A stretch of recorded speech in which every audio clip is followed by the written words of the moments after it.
Hi, I'm Don Harvey Jr., and I'm the founder of Harvin AR. And to me, automation is a method that can positively affect businesses in several ways.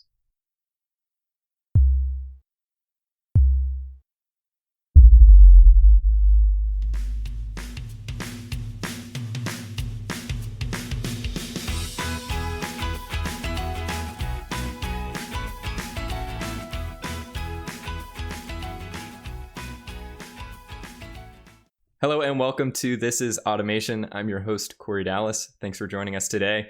So today we're going to be talking with Don Harvey of Harvin AR. We'll be talking with him about AR, VR, and all of the R's that we call collectively XR. So thanks for joining us, Don. Thanks for having me, Corey.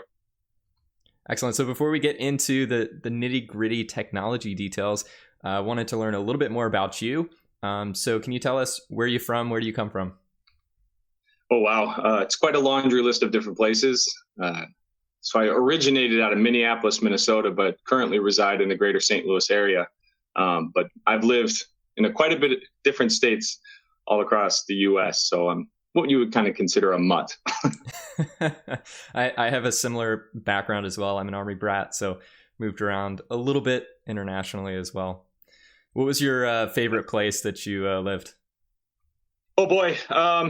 So I'd have to say Seattle, Washington was one of my favorite as a kid. You know, the nature out there, the woods. We lived right up against like a big part of some woods, and that was just an incredible place to grow up. More in an adult sense would probably be Nashville, Tennessee. That was a really awesome place to live. And out of all the places that my wife and I have lived together, which I think we're now bordering 11, I think we had our best roots in Nashville, Tennessee. So it's an awesome place. Excellent. Representing the Southeast, so based in Atlanta right now. Tell me a little bit about your educational and professional background. How did you kind of end up in the technology industry? Yeah, sure. So, well, actually, just like where the places I've lived, I have a small little bit of a laundry list of different backgrounds I have. Prior to getting into mixed reality, augmented reality, virtual reality, X reality, all that, I actually spent a large portion of my time leading into college studying the film industry.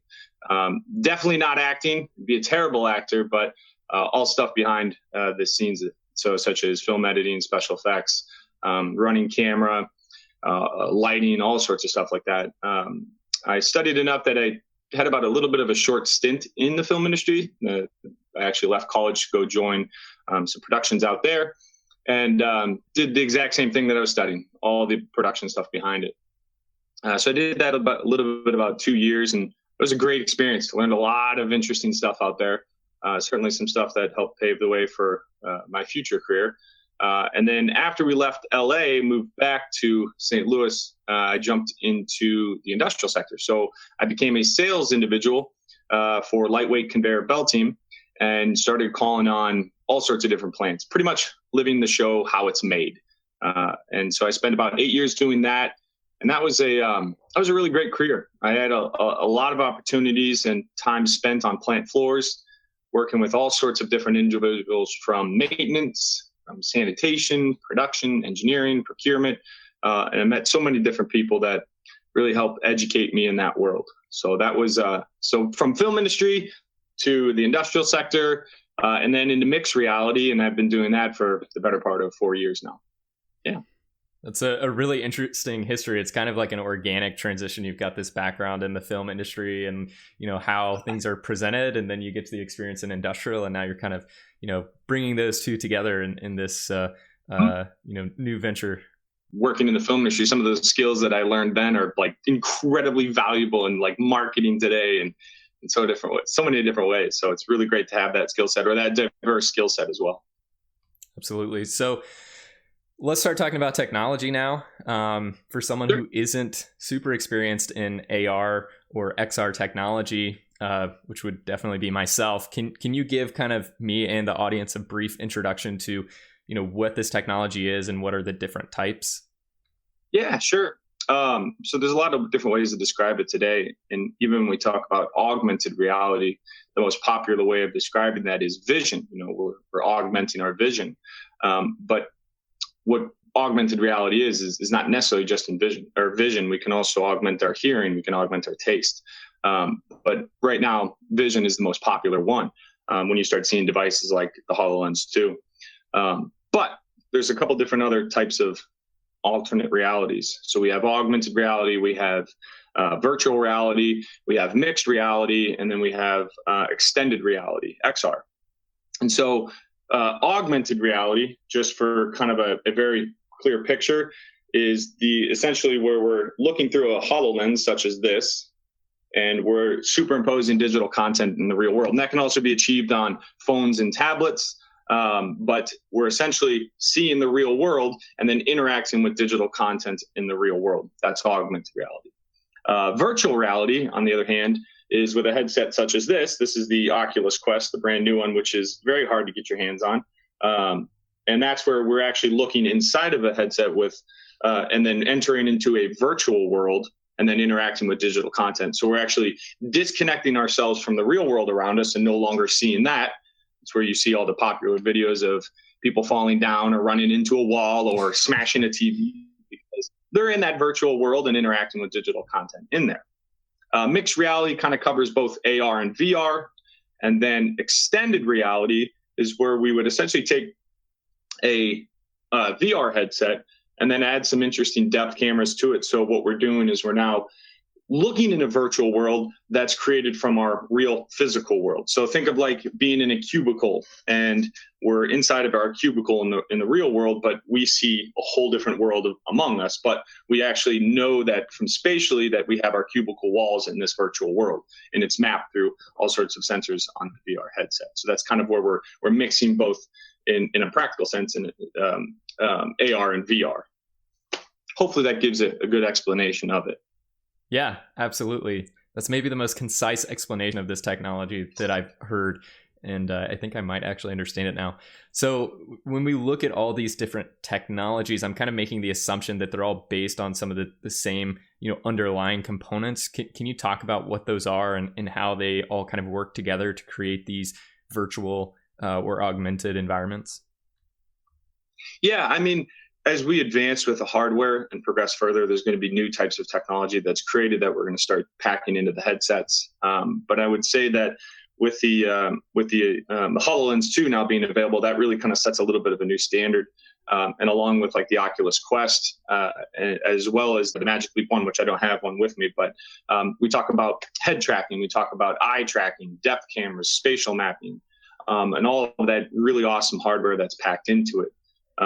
But to kind of elaborate a little bit on those, from a spatial mapping, we have to get an understanding of our real world. When we're talking augmented reality, we have to get an understanding of our real world and how we can put objects in that and how those objects then interact with our real world. From a standpoint of head tracking, so we look at where we're actually looking in the real world, right? So not head tracking, I meant to say hand tracking. So how we interact with content in the real world. So traditionally on the HoloLens 1, we would use what's called a gesture. So we would actually air tap, right? And then the headset would pick up our hand and it would say, I'm interacting with this object. I want to grab it. I want to move it around. The HoloLens 2 kind of advanced that a little bit further by then adding in hand tracking. So now we can track fingers and hands. So we are dropping the main gesture, although it's still viable, we're dropping this main gesture for interaction, and now we're just pressing buttons. So if you can imagine, there's a holographic keyboard in front of us, and we're actually kind of poking buttons and typing, and it understands that through hand tracking. From eye tracking, when you look through, I think both the Oculus Quest and the HoloLens 2, but to easily explain it on the HoloLens 2, you have two boxes, two holograms of boxes sitting in front of your eyes. On the HoloLens 1, let's say they're a little bit farther apart, we'd actually have to rotate our heads and look at that object, and then it would recognize we would need to interact with that, as we have a cursor that sits in front of us and follows our head. But with the HoloLens 2, all we have to do is turn our eyes. So we actually have inside eye tracking, and then it knows that we're looking at that specific object, and we can interact with that, which is really, really incredible. And there's some awesome use cases for it out there. Depth cameras, just understanding the depths and the distances between real physical worlds, real physical objects in our vision, Oh man, there's just a lot of different stuff that goes into it, and that's just on a hardware perspective. And we haven't really even explored the AR cloud for that matter as well. Yeah, that was almost an unfair question. It's like, hey, explain every technology that's in an AR headset.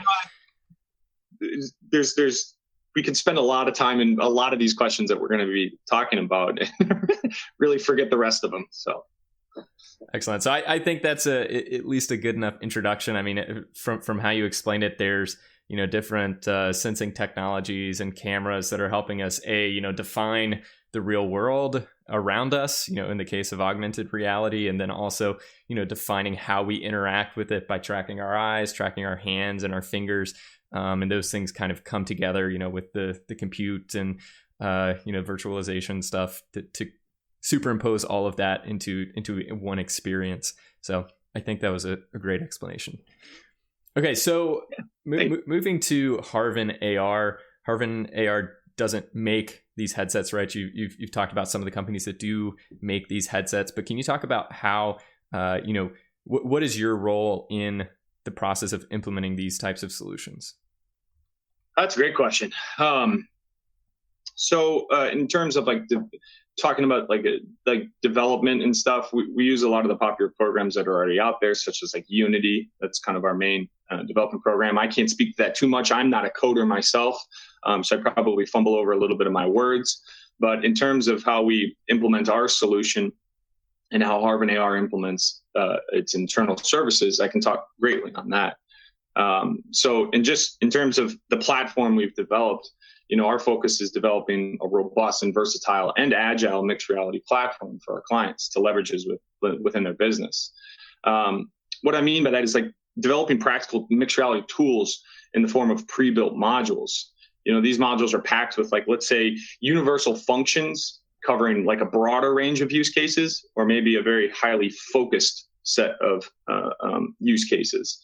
And ultimately, when that client joins this platform, our platform, what we want them to have is a set of tools in front of them they can start immediately make an impact in their business. And then explore other tools should they want to add new different functions to their subscription. So really versatile, really robust. We want to be able to have them doing so many different things with mixed reality because, as we all know, mixed reality has an incredible amount of different ways we can be implemented into the real world, whether that's virtual reality or whether that's augmented reality. There's just an endless amount of ways of going about it. But okay, so we have a platform, right? And so now they have this platform sitting in their business, and they're like, well, what do we do with it? How do we use it? Great, cool. Well, the other part of it is we want to be able to take that 3D content that those clients have, so let's focus strictly on the industrial sector. We build pieces of machinery with programs such as like Autodesk Inventor or AutoCAD or Fusion 360, or we get into SolidWorks, or we get into Creo, and all of those produce 3D content, among many other things. But in terms of with our platform, we're wanting to take that 3D content and then allow it to essentially increase the value of that by converting that into a form that allows us to be able to display it in a virtual environment or in the real world as a hologram. And so doing that and creating impactful types of content, we can actually, put those holograms to work in a lot of different ways as well. And so on top of that, the other part of that is, the services point that we have where, okay, we've put the platform in place, we've shown you what you can do with your 3D content, but it comes down to the point of actually helping to educate our clients and being savvy and comfortable and confident in the type of tools they have in front of them and the content creation, and then as well as interacting with clients on their customers and leveraging these types of tools in with them. So we want to be able to provide the platform, provide the tools, provide the knowledge and the education, training, and support to be able to be successful with mixed reality. So as a whole, that's really our big focus going into when we talk to clients. So you mentioned some of these modules that Harven AR has developed. Could you give me an example of what one of those might be? Yeah, so like a really cool one that we have is called the Animate module. So one of the ways that we wanted to increase kind of like the value of a presentation is by being able to display something happening with a hologram. So going beyond taking a hologram and then placing it in the real world and, doing some simple rotations, maybe some scaling or moving that around in the real world, we actually wanted to be able to say, hey, what if you could take that apart? What if you could build an animation on the front end or various animations that would show how this component comes apart, or how you do this, or how you would take this apart, or how you would do something. So we wanted to be able to build a pre-built module that dynamically loaded our files, and then the module actually pulls actions out of those FBX files and assigns them to slots within our user interface, and then you can select between whatever ones. So a good example, a very simple example would be, think of like a conveyor that you have that has different, or a piece of machinery that you have that has different versions to it, right? So you could put this version of this part, or you could put this version of this part, and they both have a way of they go in and get installed in that machinery, right? When you look at how do we show that off in the traditional sense, we would, here's a 2D screen showing an animation, or here's a picture showing it with this and this. Well, what we can do is with the Animage module is we can set that hologram right in, like, let's say a conference room table or out on the plant floor. We can set that right there and then easily activate an animation. It'll show this specific component being installed and how it is and the way it looks. Or then you can activate another one, and it'll bring the other one in and show that. So that is all done within the Animate module, and it's pretty awesome. Excellent. So you kind of started talking about, a specific use case. I want to talk more about that in just a second. But, one of the things you said that I thought was interesting is that you're in is it most cases, I guess, leveraging existing 3D content that, customers have and just bringing additional value to that. Are there any use cases where you're generating new content, or is it always in the context of, using something you already have and bringing more value out of it? Here's a great example. We have a real piece of equipment sitting in a shop floor, right at our office, or some office, and we wanted to do a marketing piece on it. So we actually generate new content that we would then complement that real physical piece of equipment. We're not actually pulling from a previous CAD file. We're building this new content in programs such as like Blender or 3ds Max or Maya. So we can build these 3D content that would complement the real physical piece of machinery. So that's one way when we build new content. So what, you talked about the use case earlier about, being able to swap in different components. What would you say is the most common use case you've seen for the different Rs, so to speak, in industrial automation or manufacturing, whether it's AR or VR? I'll have to separate the technologies a little bit. From a VR perspective, training is really popular. Leveraging kind of how to educate individuals in an immersive environment so they can better perform in the real world. VR is an incredible opportunity for that.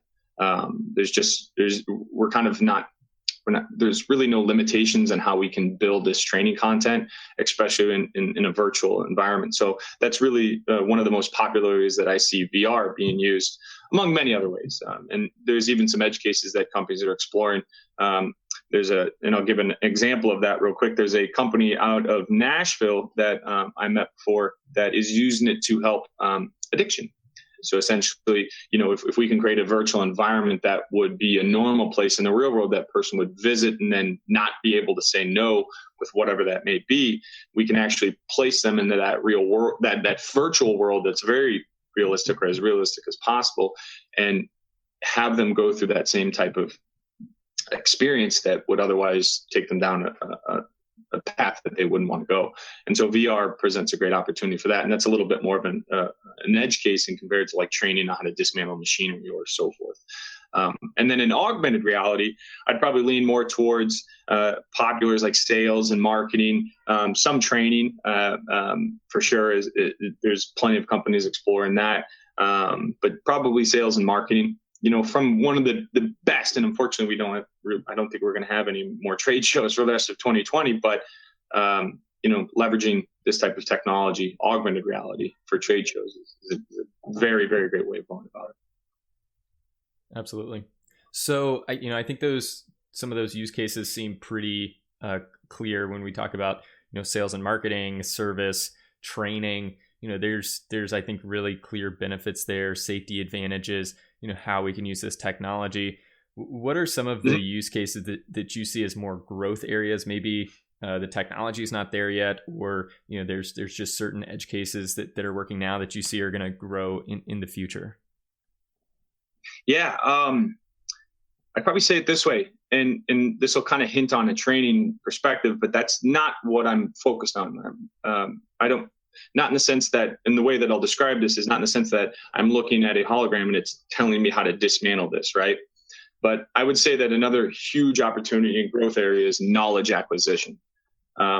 Again, not in the terms of training where I'm watching something right in front of me and it's dismantling, but rather of what are let's take, how do we take an individual who's tasked with supporting a territory that he's never been in before, right? And my background comes from sales and industrial sales, so I have I'm a slight little bit more experience with that. So this is kind of where this comes from. But we take these young individuals and we say, hey, okay, here's the numbers you have to meet. Go out and start growing your territory. Well, those individuals may not be very experienced in the types of plants they're calling on, or the type of environments they're going into, or whatever that may be. And it's not even specific to industrial sector. But leveraging mixed reality, what we can do is we can actually build that real world, and we can bring that real world back to where they're learning. So we can actually take that time it would take to 1-2 years to take this guy or this individual where they're competent and to be able to go out and make very valuable sales calls or whatever the case may be. We can actually bring all that content to them so that they are already knowledgeable going into those whatever that may be, and they have that knowledge sitting right in front of them. So a very specific example would be like a specific type of plant or production line they're calling on. We can take that production line and we can rebuild it as a model and bring that into the office and set that on the table and say, hey, this is what you'll be doing. This is where you'll be calling on. Here's interesting areas about that. And it's very immersive, and it's a lot easier to absorb. So I think knowledge acquisition, beyond just from a training perspective, but leveraging it for a whole different ways of bringing knowledge in-house is a great opportunity for growth. So let's talk a little bit about what stands in the way of the adoption of XR technologies. So we've covered some of the use cases, and I think some of the problems that we can solve are pretty clear, and some of the problems that we can solve in the future are clear. Why don't we see more applications in the field yet? I'd probably lean more towards the departure of tradition. Innovation is risky. Small mistakes and unproven methods or approaches could equal big losses in manufacturing. And then that is all relative, but I would say that probably departure from traditional ways, traditional methods, traditional practices is probably one of the big barriers, I'd say. What are you doing to try to change that narrative as far as, getting these customers more comfortable with this technology? How do you do that? Is it just education and marketing? Yeah. So, well, first, one of the big things that is hard to achieve is adoption. So again, that departure of tradition on a high level is one way to describe it, but also departure from tradition on a completely different level, with essentially the boots on the ground, with the individuals who are going to be holding these devices and they're going to be going into the field and interacting with them. I think that's another big barrier for adoption as well. And so, there's all sorts of similar and different concerns that we would see on the level of adoption on a high level, and then the level of adoption on an individual level. But it's our, job as the providers of this technology, whether it be a platform, whether it be a single solution, whether it be a service, whatever that may be, is to go beyond supplying just that, but getting involved with each individual at that level and saying, hey, here's this really weird device, right? It's bizarre. And you put it on your head and then you point to things that aren't in the middle, that aren't in front of you, in front of other people. So what we need to do is really spend a lot of time with those individuals at the ground level and say, and really make them comfortable and confident in using those devices, whatever those devices may be. Yeah, absolutely. It's always interesting where you target that, educational activity. It's because, like you said, if at the user level, right, the people at the plant that are actually going to be using this stuff, if they don't accept it, then it's never going to come to fruition. Even if people making higher level decisions are seeing, some of the values. But if it doesn't get implemented, then it doesn't matter. So I think that's an interesting perspective for sure. I'm curious, from your perspective, has the barrier to adoption change over time? Or are companies being more willing to accept this kind of technology as it's being implemented in the consumer side? Absolutely. Yeah, I mean, without a doubt, we're finding more and more companies and individuals willing to be risky, willing to step out in front and drive that innovation. And I'll tell you what, when we find those individuals or those companies, whatever level they're at, it's really fun to have those types of conversations. Those types of conversations usually have a tendency to address that first initial thing that we're both parties are discussing. And then it's okay, let's set that aside and just explore for a little bit. Talk about all the different ways we can use it. Talk about, how interesting and impactful and meaningful the technology can be. So yeah, we're seeing a lot more of those types of individuals out there, whether that be someone from, a higher level, interested in adopting the technology across the company, or someone from, who's in at a level of out in the field doing it and saying, hey, I want to do this differently. I want to improve the way that I approach it. We get in those types of conversations all the time. It's really great. Excellent. So for those types of companies that are, moving forward with adoption or have already started to adopt, this technology, how are they overcoming some of these challenges that you've already talked about with safety and, the risks there? What's different about those applications, or are they just more risk tolerant, like you were saying? One of the main things is be open, and support found or discovered innovation. There's an opportunity for that to make an impact internally. So support that, help that grow, and also give it time to grow. It's not something that's going to make an impact almost immediately. Maybe it takes a little bit longer to do that. So you want to help that flourish and you want to help that grow. It is interesting, I think, when you kind of decentralize the decision making and allow that free flow of ideas, from the user level. Like you're saying, sometimes, these are the guys driving that innovation. It's, hey, I want to do my job better or safer or more efficiently. And I think that we can use this technology, or at a high level to have that, kind of free flow of idea, that culture of innovation, I think can really help drive these kind of technologies to adoption. Yeah. And ownership comes with that as well. Especially the individuals that are really trying to improve, and they see this as an opportunity to do that. They own that idea. So there's that improvement as well. So looking beyond what's available today, with this new technology that you've shown us today with the HoloLens 2 and some of these other technologies, they're really capable and really powerful. There's some really awesome use cases. But looking forward, what do you see as the most exciting thing about the future of AR or VR? Another one that we could talk for a long time because there's so many different ways. I'll try to isolate it to one specific thing that I've always been really excited and fascinated about, is kind of replacing, and I shouldn't even say replacing, but complementing, a traditional HMI, the human machine interface that we see on a lot of pieces of equipment. Those things are hard mounted. It's not very, most cases, you can't really move those things around and to the other side of the piece of equipment and so forth. They're usually in one spot. So how do we leverage mixed reality and mainly augmented reality as a way to create a holographic user interface that we can then manipulate this piece of machinery on? It gives us more freedom to move around the machines. I know my time underneath plenty of different pieces of equipment, it was always interesting to see the operator have to, I would need adjustment made, or we're installing something and they'd have to walk all the way back around, plug in some information, come back around, and we'd sit and wait. Nope, walk all the way back around, plug in some information. So how do we leverage a holographic user interface to interact with that piece of machinery? And that covers another broader range of technologies. But there are some companies out there doing that. I've seen some really awesome stuff, and I'd say that's a pretty interesting future I'd like to get involved with for sure. That would be awesome. So when you look at, your idea of the factory of the future, what does that look like in the context of augmented reality and virtual reality technology? Does everybody in a plant have a headset on? What does that look like to you? Well, I wouldn't necessarily say a headset. We don't have to primarily interact with digital content via headset. Phones and tablets are certainly viable devices as well. I know from a headset perspective, in certain cases within the plant, having that hands-free type of interactions really important, and safely as well.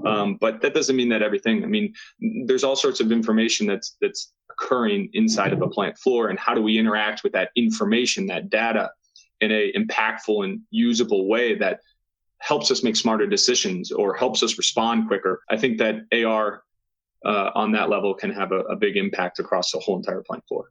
So when we're looking at this factory of the future, and there's more and more, use cases of AR and VR, do you feel that, in any way are you taking away from an individual's, capability to make decisions by just, kind of instructing them what to do with AR and VR? What's your opinion on that? I'd probably have to say that the way that I envision this type of technology being used in that context, where someone's, using it to dismantle or maintain, sanitize, or operate some piece of equipment, that the technology we build isn't there to replace their thinking, replace their ability to do it on their own. It's there as a tool for them to use to help complement the tasks that they have in front of them. A good example of this would be, let's look at like a preventative maintenance schedule, right? Where we have an interval of 6 months, okay? The goal is not to use this technology to replace them and then, use this to only perform the task. This technology is here to help them refresh, to help them learn. So in terms of this 6 month interval, one of the big challenges in educating individuals, and we'll do in the context of maintenance, is machine accessibility. How are we supposed to train these individuals to perform these tasks at such wide intervals if they can't access the machine? Right? They can't go into the machine and start, hey, everyone, just shut down production for a little bit. I need you to practice real fast, right? I mean, no one would ever say that on a plant floor. Never. And so how do we educate these individuals to be effective and reliable in the sense to perform these tasks when that 6 month interval hits? And so to kind of relay that back to your question, this technology is here for them to use to better perform their job, not to replace their jobs, not to say, hey, don't do any critical thinking and just lean on this. Rather, use this as an opportunity, maybe a week out or 2 weeks out, as a refresher course, so that when you go into this task you have in front of you, you can be better prepared. It's easy to talk on all this technology, on all the amazing stuff on a high level, but really where I'm interested in focusing on is that one individual that's going to be putting on the headset, that's going on that call at that plant, doing this one thing, and he needs this technology to work for him to better improve his job. And how do we help that individual be successful? Because if we can help him be successful, then there's going to be a broader adoption of the technology, because everyone will start kind of having that activation moment where they're like, dang, that brings some value here. I really liked this kind of thing. It worked for me. You should try this. Yeah, I remember, working at a manufacturing facility on the controls maintenance team when I was co-oping during college. The best way to solve a problem was to just go talk to the machine operators, because they have the most intimate relationship with those processes and with those machines.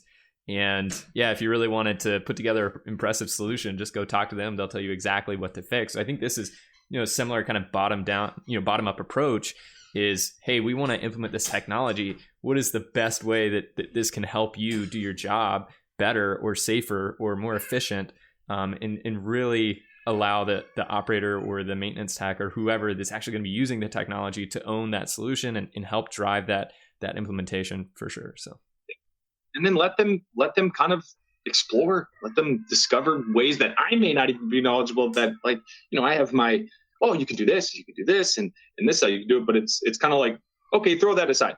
How do you think you could use it? Looking back to the technology, again, everything is very capable as it stands today, but obviously there's room for improvement. We've got Moore's Law on our side as far as improving processing. There's new sensing technology coming out, improvements to firmware and application level, details. What do you think is the biggest opportunity for improvement looking forward to the future of this technology? Is it one of the things I mentioned, or is it something else? So hardware is kind of the easy answer. We need better sensors, or we need to be able to deploy more triangles, higher complex and more complex models and stuff, right? That's for sure. Those are easy. I think one of the big things, and you actually hit on it earlier in response to one of my statements, was education, exposure to mixed reality. But not in the form of like, hey, here's this mixed reality tool, do this with it, right? Here you go. Here's how we've used it, go. But rather like, here's the tool. How do you think it can make an impact? And sitting down with those individuals and educating them on this weird device, and exposing them to the HoloLens 2 or the Magic Leap or phones or tablets, and saying, this is the technology. Here's how it works. And how do you think it could make an impact? I think those are one of the biggest opportunities for improvements. So do you have any final words for everybody about AR, VR, MR, XR? If you had one statement to make, what would it be? Explore it. Ask questions. Learn. Embrace it. Such an opportunity currently to evolve traditional practices with mixed reality. Excellent. What a great way to end this episode. Thank you, Don, for joining. Really appreciated talking with you. Excellent. So we have more amazing episodes lined up, both on technical topics and more interviews with thought leaders in automation, robotics, AI, and IoT. You'll definitely want to keep an eye out for those episodes. So make sure you subscribe to the podcast on Apple Podcasts, Spotify, or wherever you listen to your podcasts. And don't forget to also check out the YouTube channel by searching This Is Automation in YouTube. If you enjoyed the podcast, please let us know by leaving a review and a comment on Apple Podcasts or YouTube. Thanks for listening, and we will see you next time on This Is Automation.